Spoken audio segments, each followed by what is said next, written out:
దేశాల మధ్య ఉద్రిక్తతలు మళ్లీ మొదలైనట్టు కనిపిస్తుంది. అమెరికా ఆర్మీకి చెందిన అపాచీ హెలికాప్టర్ ఓమన్ తీరంలో కూలిపోయింది. దీనికి ఇరానే కారణమని డొనాల్డ్ ట్రంప్ వ్యాఖ్యల అనంతరం అమెరికా సైన్యం ఇరాన్ పై దాడులు ప్రారంభించినట్టు ప్రకటించింది. ఇరాన్ చేసిన తీరుకు ప్రతిస్పందన తప్పక ఉంటుందంటూ అమెరికా సెంట్రల్ కమాండ్ సోషల్ మీడియాలో ప్రకటన కూడా చేసింది. హార్ముజ్ జలసంధి సమీపంలో అమెరికా అపాచీ హెలికాప్టర్ ఇరాన్ కూల్చివేసిందని డొనాల్డ్ ట్రంప్ ఆరోపణలు చేయడంపై ఇరాన్ కూడా స్పందించింది.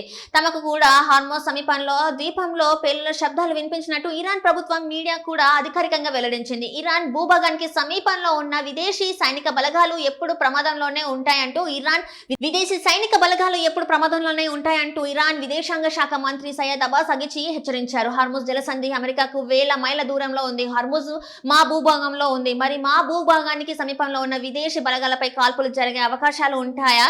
ఇలాంటి వాటి నుంచి తప్పించుకోవాలంటే వారు వెళ్లిపోవడమే సరైన మార్గం అంటూ అగచి డైరెక్ట్ వార్నింగ్ ఇచ్చారు. అపాచీ హెలికాప్టర్ కూలిపోయిన తర్వాత అందులో ఉన్న ఇద్దరు పైలట్స్ క్షేమంగానే బయటపడ్డారు. అమెరికా సైన్యం డ్రోన్ బ్యాట్ సాయంతో వారిని రక్షించింది. సైనిక చరిత్రలో సముద్రంలో డ్రోన్ ద్వారా నిర్వహించిన తొలి రక్షణ చర్య కూడా ఇదేనని అమెరికా ప్రకటించింది. ట్రంప్ చెప్పిన దాని ప్రకారం రాత్రి 3:30 సమయంలో డ్రోన్ బిట్ వారిని గుర్తించి సురక్షిత ప్రాంతానికి చేరవేసింది. ఇరు దేశాల మధ్య ఒకవైపు దాడులు జరుగుతున్నప్పటికీ ట్రంప్ మాత్రం ఇరాన్తో శాంతి ఒప్పందం కుదిరే అవకాశం ఉందని ఆశాభావం వ్యక్తం చేస్తున్నారు. 2-3 రోజుల్లో మంచి ఒప్పందం కుదిరే అవకాశం ఉందని ట్రంప్ అనడం విశేషం.